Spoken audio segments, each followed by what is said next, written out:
peace, peace, peace. Peace is a state of mind. The armor, or the support girdle, if you will. Seek out a professional in war, famine, the economy, fatigue, sickness. I mean, using support system really earlier. I said support girdle because I was really thinking of, when you're you're looking at your back and you want that support in the lower back in order to just like correct your posture. That was what I was visualizing. And so there's a huge, I'm really liking the imagery that's bleeding on, modernly, we use that term in a modern sense. I will always call myself out in some grammar, but I really enjoy a seed metaphor or gardening, the farmer, really just use that imagery when you're hearing me speak, because people can really be crappy, If you smell, tell a friend. Don't just let them smell. That's not friendship, okay? We're in it together, okay? You don't just let people smell. There's too many smelly people where they're not my friends, and so I'm not gonna tell them. But if they were my friends, I'd drop that bar.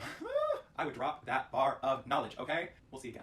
We'll see again. We'll see each other again. I will post another video. Have a great day. Hi guys, it's Jordan, and welcome to my channel. If you're new here, I got a few episodes up, so I'm kind of like a regular. We're making our due. Today is what I should say, this video is my 4th episode. So here we go. I wanted to do an episode on mental health. Like I said, just my perspective. I'm not saying I'm a therapist, but we all have something to contribute. And this was really inspired by a note that I found on my notes app on my phone. I have an iPhone. And I was clearing it out and I found this note that I wrote to myself a couple months back that said, "Don't mistake happiness for peace." And so I thought to myself, I was like, let me just let that be the theme of what I'd like to talk about and lean in, because I think there's a lot that's going on in our world.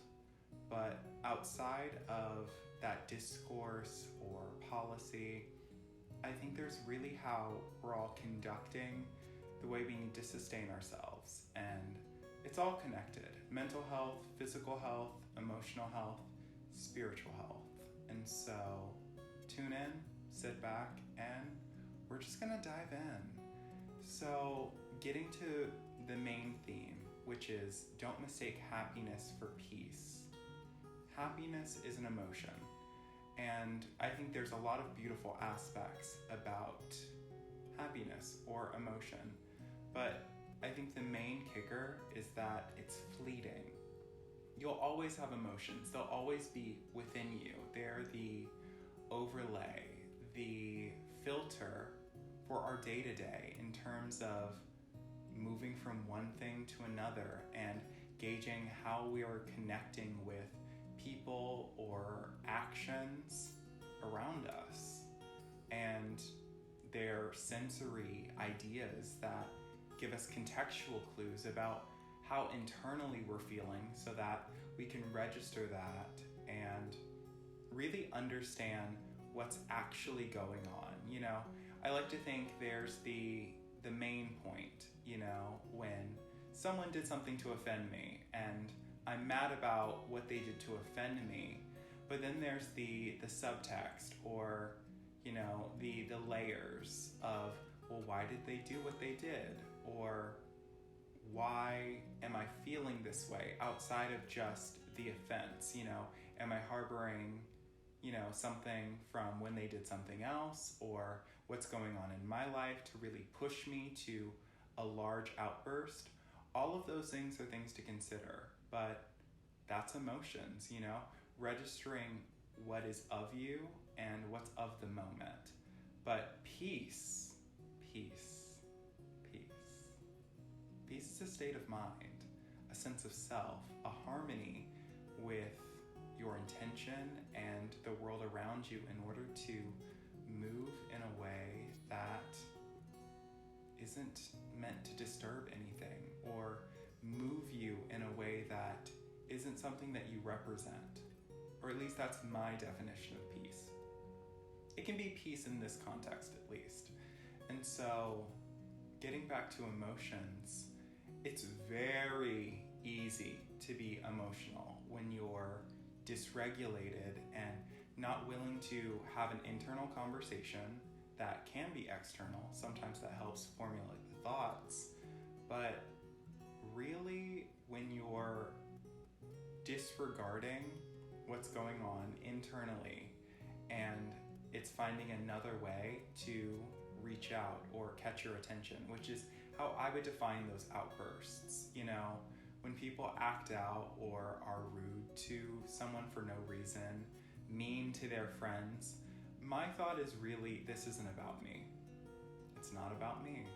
And that's not to say there's no blame on you, you know, ripping the Band-Aid. I don't want to say you're not condoning that behavior at times with certain friends. We all know or have experiences or have phased out toxic friendships, toxic behavioral traits in people around us that at one point or another maybe we tolerated because we didn't understand we deserved better. But that is quite literally the solution. We deserve better. And so in order to move in a way where you deserve better, you have to do better. And I'm not telling you to remove people from your life. You know, I think that's something that you have to decide. But in terms of how you recognize your response and the energy you give to someone that maybe is actually what they're looking for because they can't verbalize what they're going through or why they're acting out and it's bleeding onto you, it's an attack or an onslaught of some sort, you really have to decide whether that's something you're going to tolerate. And I'm not saying respond in a way that takes you out of your character, but know where you stand, know your boundaries, and be willing to stand up for yourself when they're being crossed. You know, peace is a beautiful thing because I think the stereotype or the moniker that's commercially available is that you're quiet or you're meek or an inactivity is really going to be your solution in order to deal with the problems of the world. But I would rather define peace or view peace for this purpose and for anyone that's going to receive this video as I needed this. You know what I mean?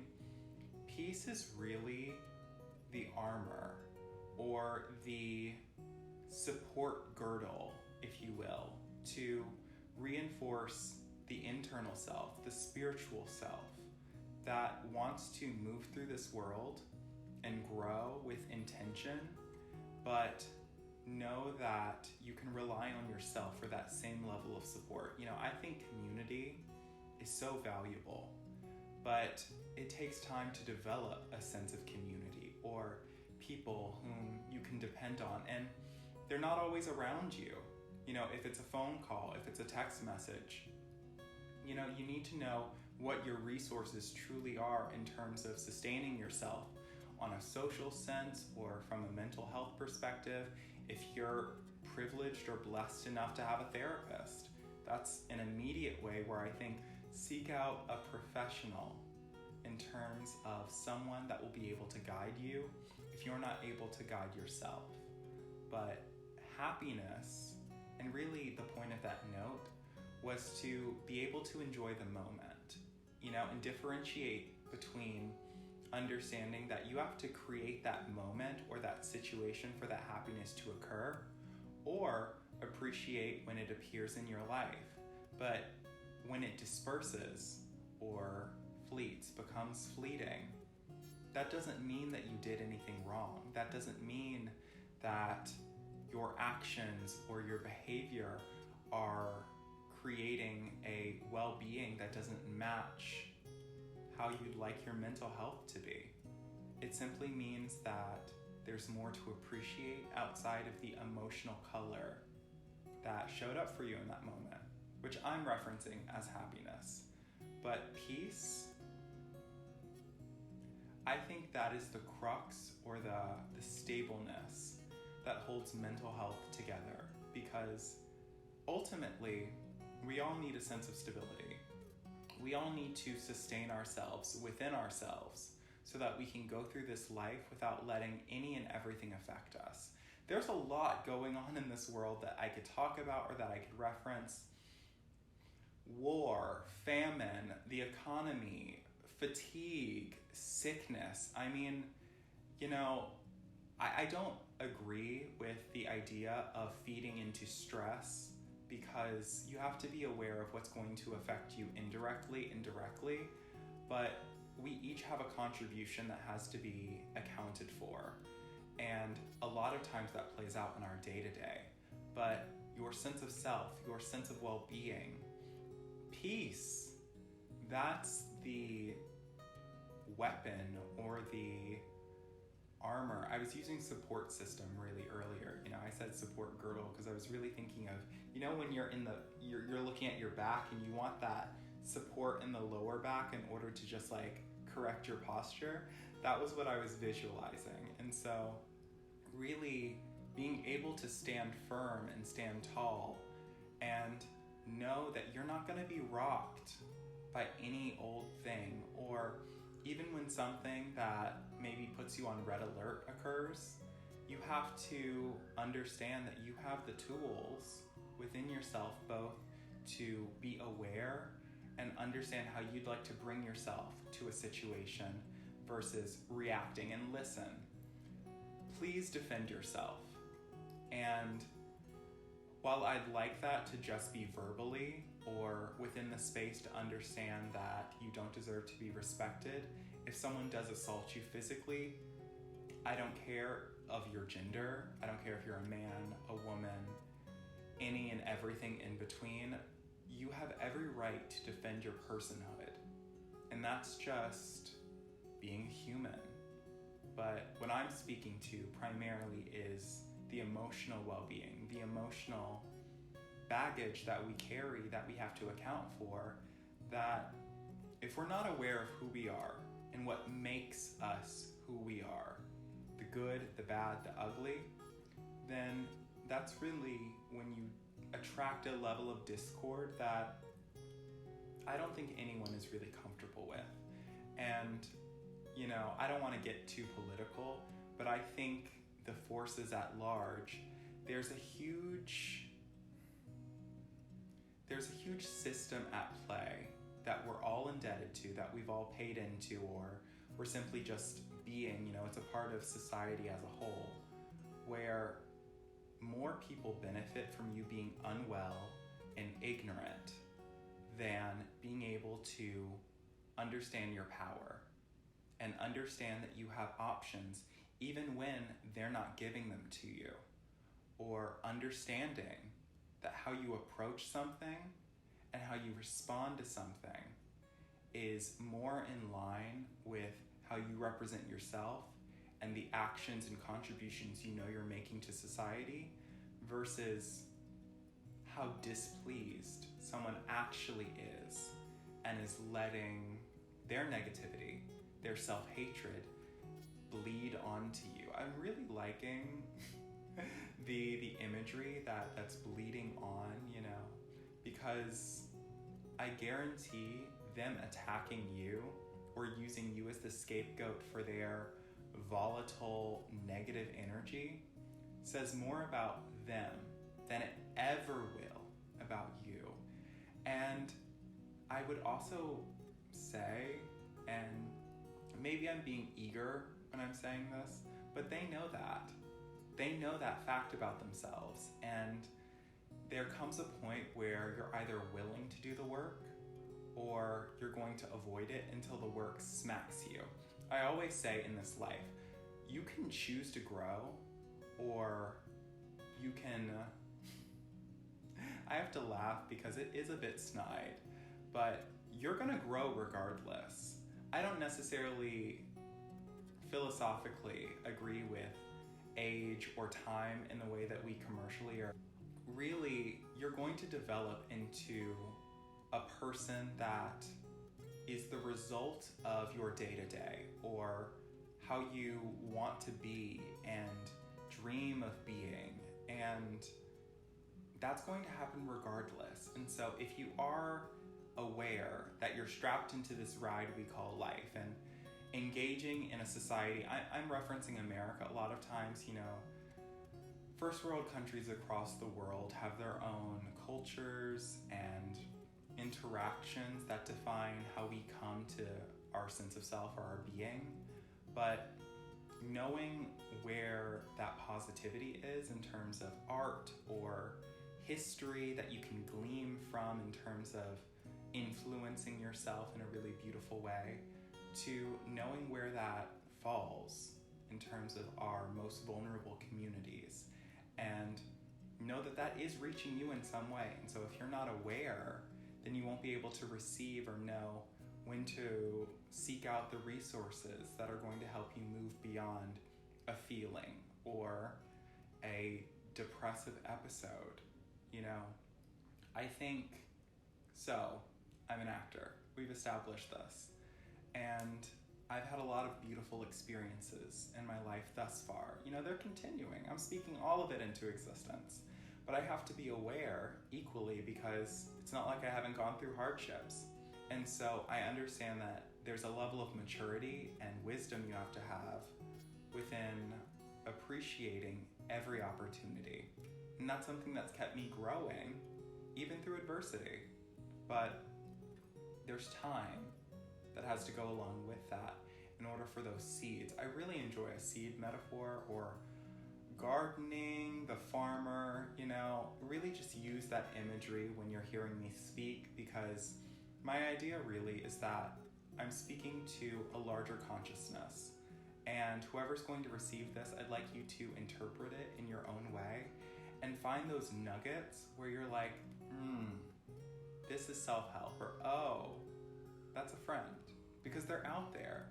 Even now, I'm striving and doing what I need to in this large city that's incredible, but I have to sustain myself emotionally, mentally, spiritually.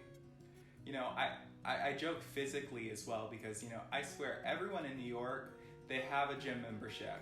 And I didn't always get that prior to my current relationship, both with my physique and also the way I use food, or have a relationship with food, have a relationship with hunger, nourish myself as fuel, but also have a lot of delicious food that I get to enjoy as well.